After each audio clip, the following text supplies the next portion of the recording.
Егерде сіз өмірде болған шынайы оқиғаларды тыңдағыңыз келсе, арнамызға тіркеліп, видеоны соңына дейін көріп кетіңіз. Өмірі оңай болған жоқ. Қасым шалдың жастайынан жоқшылық көріп өсті. Әке-шешеден ерте айырылды. Кімнің есігінде жүрмеді, қандай жұмыс істемеді, бәрін көрді. Бірақ бір ретте тағдырға өкпе айтқан емес. Ең бастысы адам болып қалу деп өмір сүрді. Кейін үйленді. Сол кезде алғаш рет өзін шын бақытты сезінді. Бірақ ол бақыт ұзаққа созылмады. Жары ауырып ерте қайтыс болды. Сол күні Қасым шалдың өмірі екіге бөлінді. Бірі өткен бақыт, екіншісі жалғыздықпен күрес. Қолында кішкентай ғана бір ұл қалды. Аты Нұржан. Сол күннен бастап Қасым шал үшін өмірдің мәні бір-ақ нәрсе болды. Баласын адам қылып өсіру. Таң атпай жұмысқа кетеді. Қыста қақаған аяз, жазда аптап ыстық, бәріне шыдады.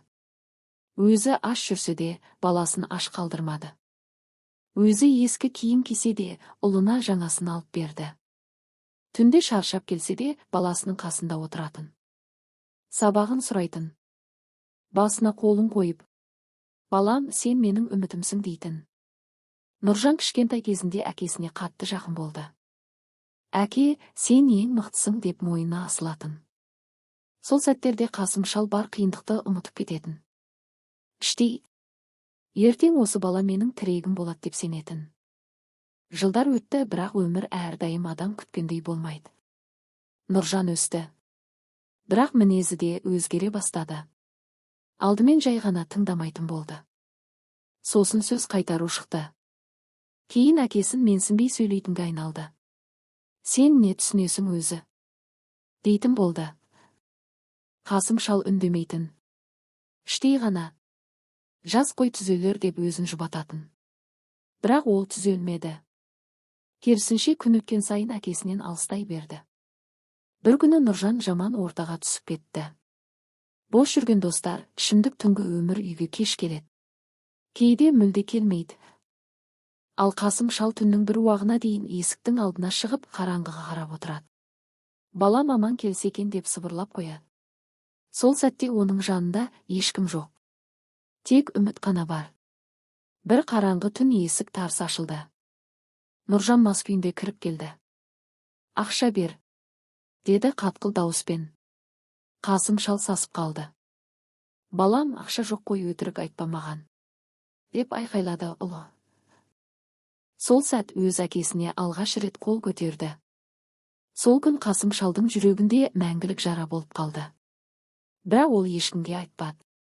Көршілеріне де, туыстарына да. Өйткені ол әлі де ұлын қорғап жүрді. Балам жаман емес, тек жолдан адасты дейтін. Бірақ шындық одан да ауыр еді. Нұржан күннен күнге өзгеріп бара жатты.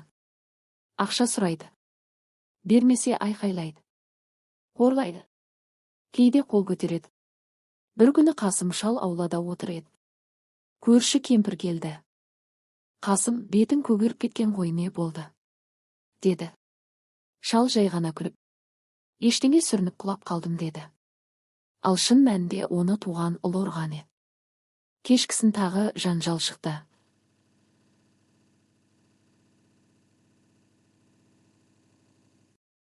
Ақша бер деймін саған, деп Нұржан айқайлады. Балам, шынымен жоқ, деді шал баяу ғана. Сол кезде ұлы оны қатты итеріп жіберді. Қасым шал жерге құлап түсті. Сол сәтте оның көзінен жас шықты. Бірақ ол ауырғаннан емес, жүрегі ауырды. Өз қолымен өсірген баласы өзіне қол көтеріп тұр. Сол түні Қасым шал көз іле алмады. Төбеге қарап жатып, ойға кетті, мен қай жерден қателестім? Неге бұлай болды? Мен оны жаман тәрбиелемедім ғой. Осы сұрақтар оның жанын жегідей жеді. Ең ауыр сөз бір күні Нұржан ашуланып, сен маған керек емессің, деді. Сол сөз Қасым шалдың жүрегін қақ айырды. Ол үндемеді. Тек іштей ғана. Мен саған бүкіл өмірімді бердім ғой, балам, деді. Сол күннен кейін Қасым шал өзгерді. Ол бұрынғыдай сөйлеспейтін болды. Көп ойланатын болды. Кейде жалғыз отырып, бос көзбен бір нүктеге қарайтын. Ал Нұржан мүлде басқа адамға айналып бара жатты. Сол күннен кейін Қасым шал мүлде өзгеріп кетті, үйдің ішінде үнсіз жүретін болды. Бұрын баласына бірдеңе айтып, ақыл қосып жүретін енді тіпті сөйлемейтін болды. Тек кейде терезенің жанында ұзақ отырып қалады. Сыртқа қарайды, бірақ ештеңе көрмейтіндей. Жүрегі баяу-баяу сынып бара жатты. Бір күні таңертең Нұржан ұйқыдан тұрса, үй тым-тыныш еді. «Әке!» деп дауыстады. Жауап жоқ. Ас бөлмеге кірді, ешкім жоқ. Сыртқа шықты, тағы жоқ.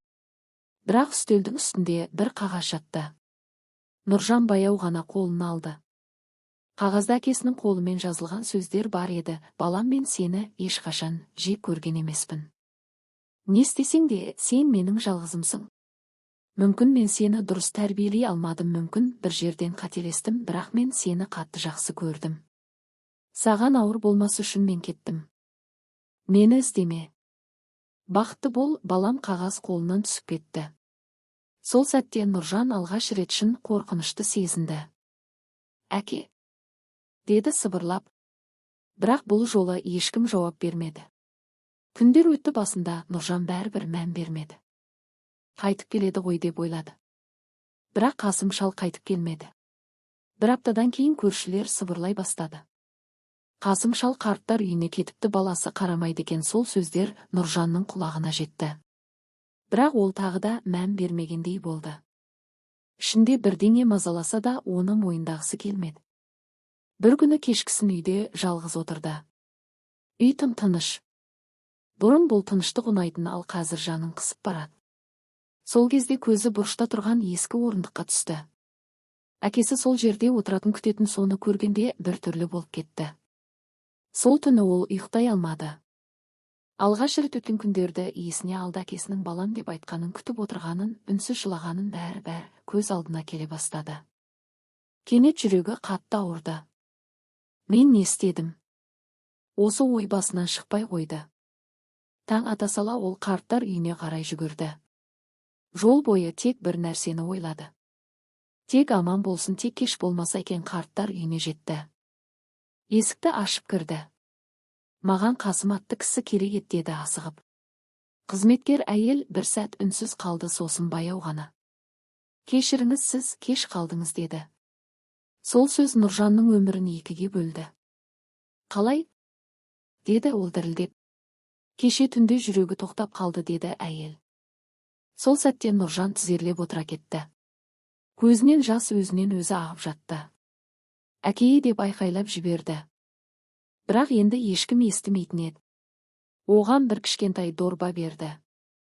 Ішінде әкесінің ескі көйлегі және бір бүктелген қағаз бар еді. Қағазды ашты.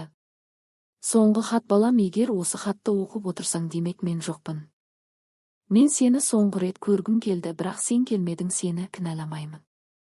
Тек бір нәрсені айтқым келеді, әкең барда қадірін біл, кейін кеш болады». Нұржан сол жерде жылап отырды, бірақ бұл жылау ештеңені өзгертпейтін еді. Өйткені кейбір өкініштер тым кеш келеді. Соңында айтатын қорытынды: өмірде ең ауыр нәрсе жоғалту емес, ең ауыры кеш түсінгенің. Сондықтан ата-анаңыз барда қадірін біліңіз. Ертең кеш болуы мүмкін.